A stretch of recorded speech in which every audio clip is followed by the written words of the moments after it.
Soundstripe.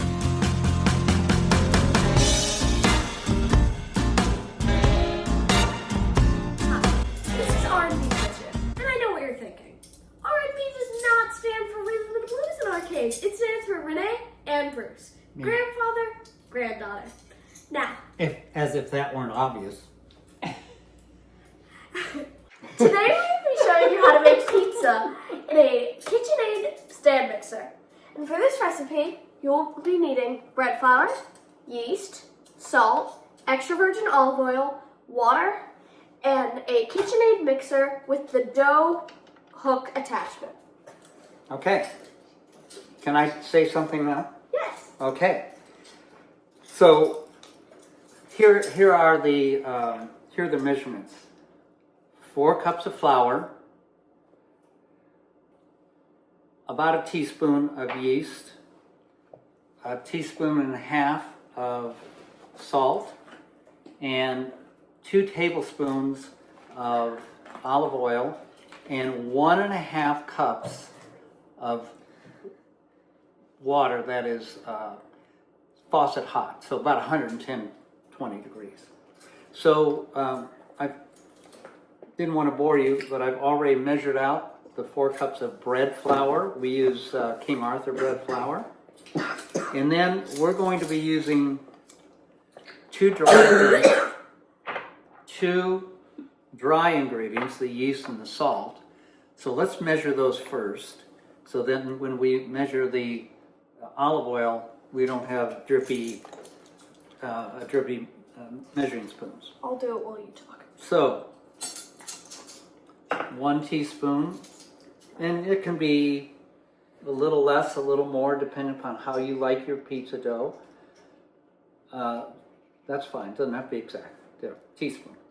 Okay, I'm going to put on stir, so it's going to be a little noisy.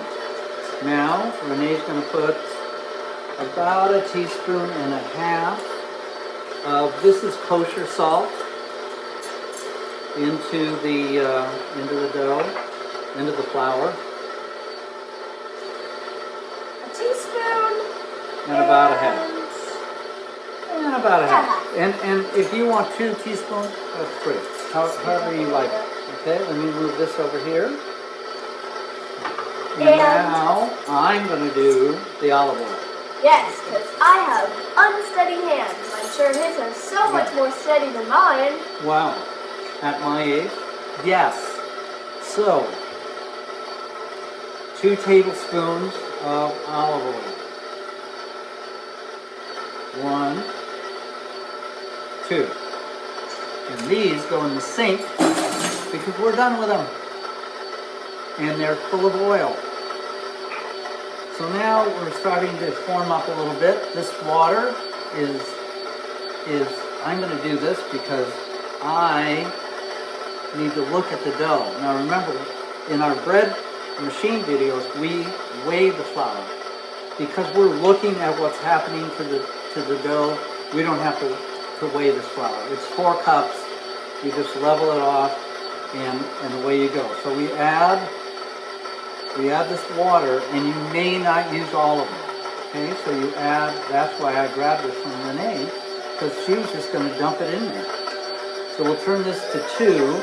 These KitchenAid mixers should not, when you're using the dough hook, should not be past the second speed.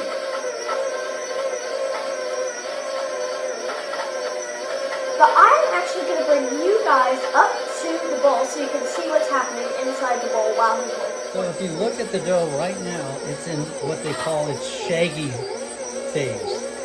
You'll have some recipes where they say add moisture until you get a shaggy looking dough. So that's what it looks like.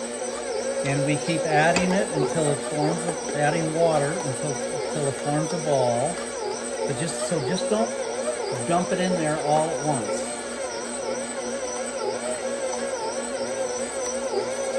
Remember, in kneading bread or pizza dough in a KitchenAid, you're going to need this dough for 4 or 5 minutes. So now it's almost, if you can see the bottom, there's a little bit of loose flour. We're gonna add a little bit more water.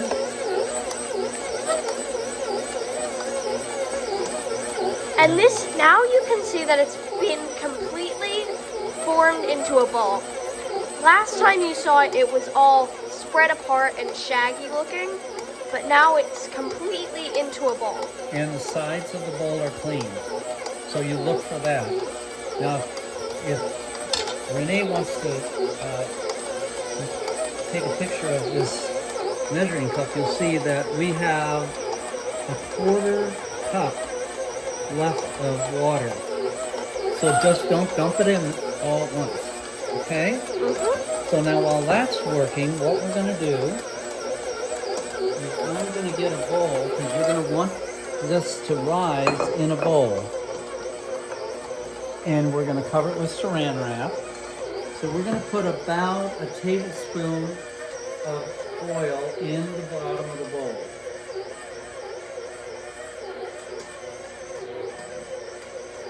This is the noisiest KitchenAid maybe on the planet. But it's come together very nicely.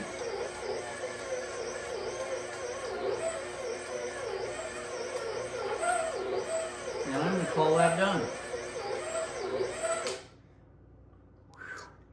It's always a relief. Yay, no more noise, yippee. So we take the dough hook off. Struggling? There it goes.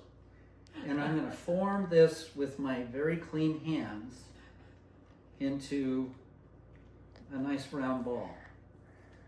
And then what I'm going to do is with the olive oil, don't want this to stick to the ball, to the dough to stick to the bowl. So we're going to take the olive oil, Talk to the camera, and kind of rub the olive oil around the edge of the bowl. Now we've got one side of the dough covered with oil. We're going to flip it over. And now we have olive oil on the top, the bottom, and the sides of the bowl so it won't stick. Now, Ignore the very messy kitchen. we're going to take saran wrap or whatever plastic wrap you have. We just take saran wrap and boom. We cover this bowl so no air gets to it. If you have if it's winter time and you want to eat this dough tonight, what you do is turn your oven on for 5 minutes at 200, turn it off, and throw this inside of your oven. If it's nice, if it's over 72 degrees, you can just leave it on somewhere in your kitchen and it will rise. It'll get about twice as big. And again, this is to make 2 pies. So your other options are this. You can put this in the refrigerator and it will stay for up to 5-6 days and make your pizza then. And the dough gets more complex the longer it's in the refrigerator. And then the other option is you take half of it, you let it rise, and you put the other half in the freezer or the refrigerator. And you can have your pizza pie that day. This will double in size in about an hour and a half. Okay, that's it. So we'll see you when it's time to make the pizza. Au revoir. We're back. The dough has risen. It is now about twice as big as it was when we put it in there. It's been about 2 hours. You can make pizza after about an hour and a half. So we're going to divide this in half because we made enough for 2 pies. We are going to use a peel which will slide the pizza onto the pizza stone. The pizza stone is heating up in the oven at 475. Right over there. You have the option to hand spread the dough, or you can use a rolling pin. This is a French rolling pin. You can use any rolling pin you want. Today we're going to use a rolling pin because it takes a while to stretch the dough by hand. You need all-purpose flour, and then so the pizza will slide off of the peel, which is important. And we'll show you how to make sure it moves. You can use either semolina flour, or more commonly, cornmeal is used. And that means our oven's ready. That's right. Now the difference is that semolina flour won't burn. Cornmeal will burn. So that's why I've gone to semolina flour, but I've used cornmeal for 35 years doing this. Okay, so we're going to put a little flour onto the peel. And we're going to punch this down a little bit. And like, it's not a lot of flour. It's maybe like, what would you say, like 5, Like 2 tablespoons. Yeah, what he said. 2 tablespoons. So we're going to cut this in half. Can I saw it? And then what we're going to do, Yeah. and now when I'm making bread, I actually weigh my piece of dough. You want to play with it? Yeah. And then what you can do is put it back into a smaller bowl, or put it back into the bowl that we got it from. And we're going to put this in the fridge, and we're going to make a pizza 3 or 4 days from now. So my granddaughter assistant, there we go. It's back in, and she wadded up the plastic wrap, but we're going to use the same plastic wrap. And that is going to go back in the refrigerator later on. That to the side for now. She could hardly wait to get it out of my hands. Now, we're going to just press this out a little bit. And I love to form it by hand. I can't throw it. I can throw it in the air, but it doesn't do make any difference. So do it for the camera. I know. It's too embarrassing. He's no fun, is he? Wow. Okay, so we're going to roll this out, It's a nice rolling pin. and we are going to. And when I first started making pizzas 35, 40 years ago, I always used a rolling pin. Then I went to hand stretching, and it's just I guess it's because I can drink more wine while I'm taking longer to make the pizza. Now, what we're going to do is get something so this doesn't slide. So here's some shelf liner. I'm going to put it underneath here because it's frustrating when the peel slides around. So this is very typical. You'll find that this dough is really stretchy. It's elastic. It wants to go back to its original shape. So I pull it like this. And you know, this is kind of a medium size, a medium thickness of dough. It's not real thick. If you put in less yeast, you get a thinner pizza dough. If you put it in the refrigerator and wait a few days, the yeast gets a little exhausted and it won't be as thick a pizza dough. And I'm getting something that looks like South America here now. So it's not exactly round, but we're going to fix all that. It also does expand in the oven a little bit. So if you're like, that's kind of small, it does get larger. It gets puffy. Right? We got a hole in our pizza. A hole in our pizza. We have a hole in our pizza. Now we have this little area that was kind of indented, not very round. Now this is an artisan pizza. This is what you say when the pizza isn't exactly round. You say, hey, it's an artisan pizza. So that means that you screwed up and didn't get around pizza. Yup. Flip the pizza. You have to flip the pizza for the camera. Gotta do it. Why don't you do it, my sassy granddaughter?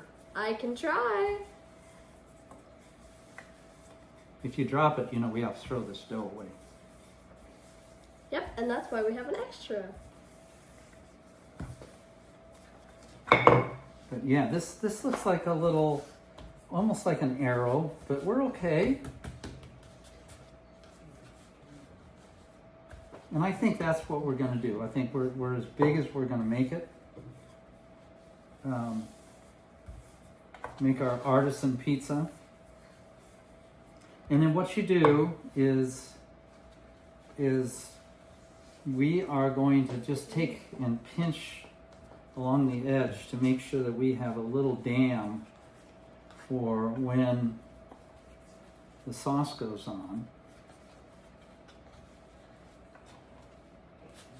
Can I flip it? Not now. We don't want to flip it now. So now here's what we do. We're going to make sure that we get some semolina flour underneath this. So you take half, pull it up, take the other half, sprinkle your semolina flour Or cornmeal. or cornmeal, and try not to push down hard on it. But now you got ball bearings under there, and that thing will slide. Now what we're going to do before we try to slide it on the pizza stone is we're going to test slide it.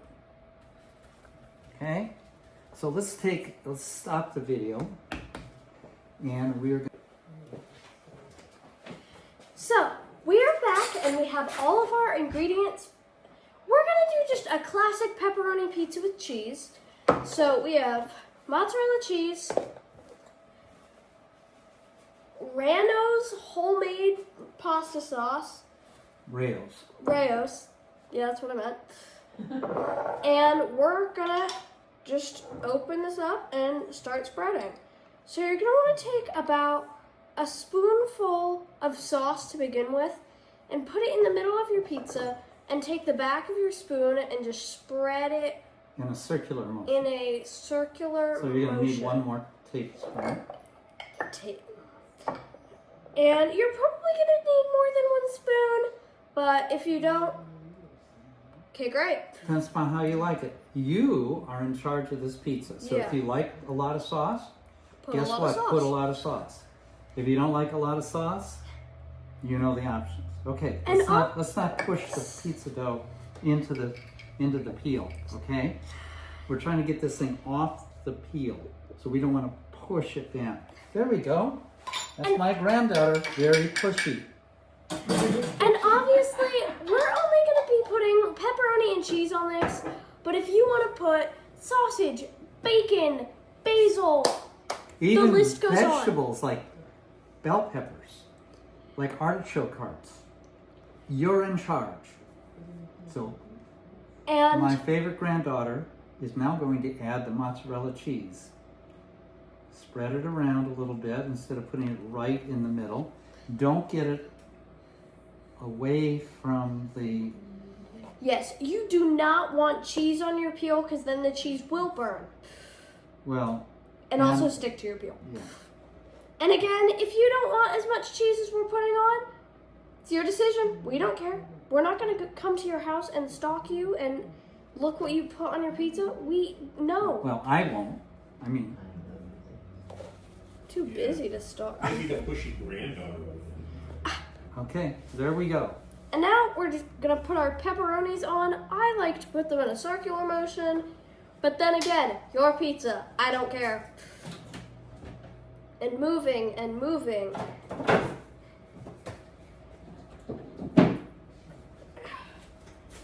And we're going to put a little bit of, what is this, basil on it. Basil and oregano. You can also put Italian seasoning on it if you want to be That's good, just, because that's a combination of a lot of things. yes.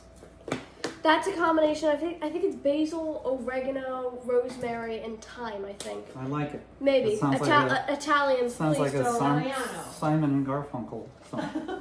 Italians, please don't judge me if I said your seasoning. Okay, wrong. hold on. So now what we want to do, we want to see if this moves. And it does. But if it didn't, what you do is take some of your semolina flour or your cornmeal and you put it on the edge and then go like that and run this spatula underneath and away you go. Now, I think you should get the camera and go to the oven. Yep. Okay, so here we are with the pizza. It's going to go in the oven. The oven is 475, and I know from experience that this should cook about 10, 11 minutes. I'm going to set it for 11. So, whoa, let me get a hot pad, and I will pull. There's our stone, and you just get that pizza right there, and there it is, ready to go. And we're going to close that up. We're going to set our timer, and we will see you in 11 minutes. Or 10 minutes.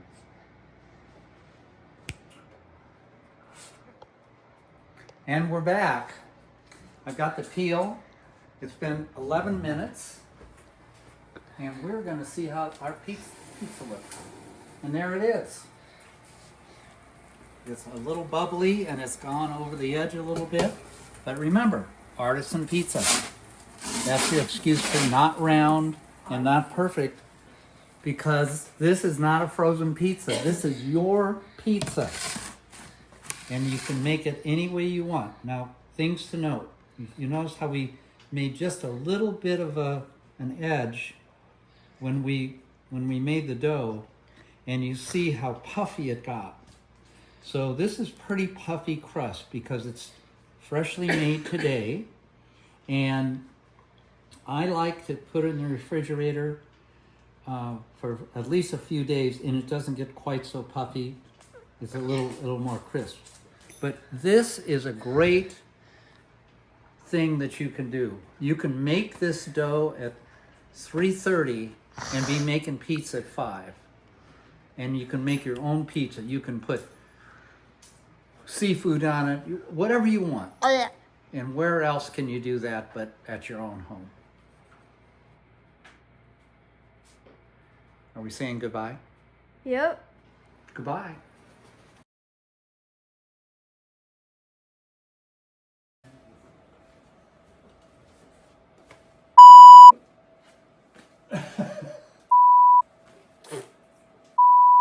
Well, she smells that I have. So you're still trying to flip it? Well, don't ruin it. You're putting holes in it. This will be really fun to edit later. But I like this guy. Stripe.